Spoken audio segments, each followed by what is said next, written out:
দেখুন परिखिन्न क्षमकरंतम आसनमाचारण कुल रंकीन बनो कौरव पतिर्वादती जाया। আপনার জীবনী জলসা শুনেছেন? শুনেননি?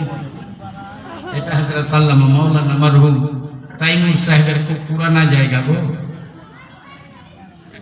মরহুম তাইমুর সাহেবকে আপনারা এই ছেলেরা জানবেন না, আপনারা তো জানবেন।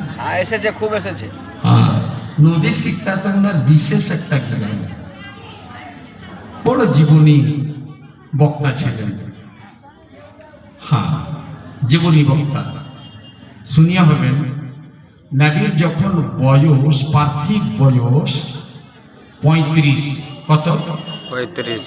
পার্থিব বয়স বললাম, নবীর বয়স তো আল্লাহ জানে কত হইল, আমরা জানি কেউ না। না, কে জানবে? কেউ তো ছিলই না। নবীর বয়স কি করে জানবেন? নবীর বয়স কি করে জানবেন? নবী তো বলছেন কুনতু নবিয়্যা ওয়া আদমু বাইনাল মা'i ওয়াত তিন। আমি ওই সময়তে অলরেডি নবী ছিলাম যখন আদম আলাইহিস সালামের কাঠামো তৈরি করার জন্য মাটি সানা হচ্ছিল। আদম আলাইহিস সালাম যখন আবগিল মাটি পানির মধ্যে ছিলেন, নবী বলছেন ওই সময়তে আমি নবী ছিলেন।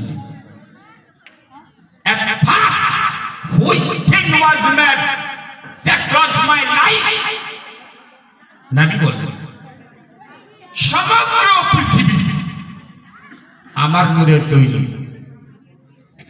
আর দুনিয়ার আগে, সমগ্র সৃষ্টির আগে আল্লাহ সৃষ্টি করেন আমার নূরকে, আমার নূরকে। আর আমার নূরে সমগ্র পৃথিবী, কুল কায়না, আসমান, জমিন, নবমণ্ডল, ভূমণ্ডল, মানব, দানব, জিন জাতি, ফারিস্তা সব নূরের তৈরি, নবীর নূরের তৈরি। একদিন হযরত আয়েশা সিদ্দিকা জিবরিল আমিনকে চাচা বলে সম্বোধন করেছেন। চাচা বয়স কত?